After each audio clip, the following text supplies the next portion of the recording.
Good morning and welcome back to Practically Social, episode 24.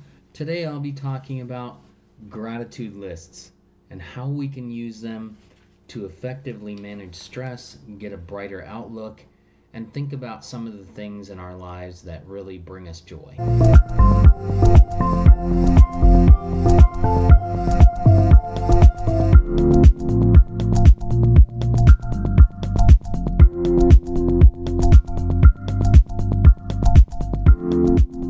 I'm coming to you today from my kitchen table where I like to do my gratitude list.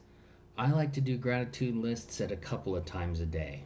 I can do them in the morning when I'm starting to think about what I'm going to be doing.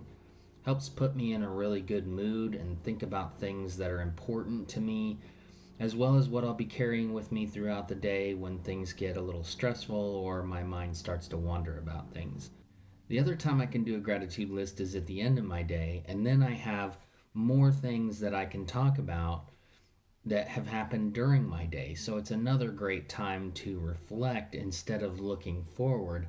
I'm looking back on the things that I've enjoyed about my day or things that I've got in stock that feed my soul.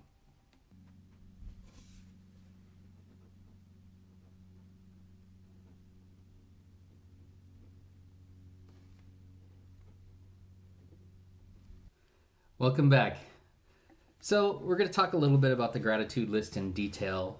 So, one of the ways that I start my gratitude list is I just write gratitude list here at the top. I use one of these small notepads here. You can use things like gratitude journals if you want. This is something I got in Canada, and that makes a nice little opening, closing book. If you'd rather use the pages that flip and things like this, then that can be a great way to do it as well. Maybe you write one on the back of old envelopes or something like that. Anyway, the point there is that everything is fair game for a gratitude list. Maybe you're traveling and you don't have a paper handy, so you'd like to use a napkin, and maybe you write out a little gratitude list on the napkin where you're eating dinner or something like that. That's another option. Some people like to put these things on whiteboards. You could also do that. Lots of different options for gratitude lists. So, what do you put on your gratitude list? Some people like to put things like family, right? Maybe they're grateful for a relationship that they have in their lives. Other people like to put things on there like things that they have, which would be material possessions, right? I'm grateful for a car that runs every day. I am grateful for a work truck that I have. I'm grateful for a nice stereo that I like to listen to. Those things are things that bring me some happiness, even though they're from the material world. The other things that I like to note on gratitude lists are things that are more along the lines of stop and smell the roses ideas. So it is, I'm grateful that I have beautiful trees to look at today. I'm grateful for the weather being nice. I'm grateful for smelling delicious smells in my kitchen when I cook things. Those are things that you can put on a gratitude list as well. Then the next thing that you might put on gratitude lists are ideological things. You could say, I'm grateful for my freedom. I'm grateful for a peace of mind today, which is something that I wrote on one of my recent gratitude lists. I'm grateful for inspiration. I'm grateful for artwork, things like that. I'm grateful for new music that I get to listen to.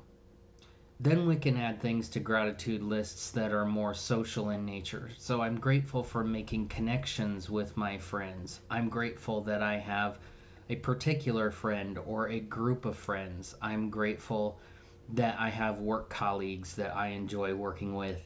And I'm grateful for people in my neighborhood that I get to have conversations with. I get along with all of my neighbors. I like to list that on my gratitude list as well. So those are some ideas for your gratitude list. Maybe you want to put a good night's sleep on there, a meal you make for yourself or for other people, learning about new things. If you have struggles working on your gratitude list, start with something small. Look around you. If you don't see anything that you feel grateful for, try to think about the last time you felt happy. What was making you feel happy? Gratitude lists are great tools, great coping strategies for things like depression and anxiety and PTSD. Some of the primary diagnoses that I'm working with a lot. So I encourage people to do them if they're willing to try one. I like to write them on paper. If you'd rather write them on your phone's notepad, if you would rather use a computer or laptop to do this, feel free. So it's very flexible and can help you look through things that are contributing to your life and making you feel the gratitude, possibly making you feel a little bit of that happiness as well. And the studies show that those who write gratitude lists are generally more successful. I'm not talking about materially successful. I'm talking about your definition of what successful is. What does successful look like? So, writing a gratitude list can enhance that experience. You can start your day with it, you can do it at the end of your day. Either way, it can help lift some of the negative feelings that we get from things like depression, anxiety, and PTSD. I hope that was very helpful for you today. And if you have any gratitude lists that you would like to share or things you're grateful for, please leave them down in the comment section below. Go ahead and hit like, subscribe if you haven't already, and I'll see you next week on Practically Social.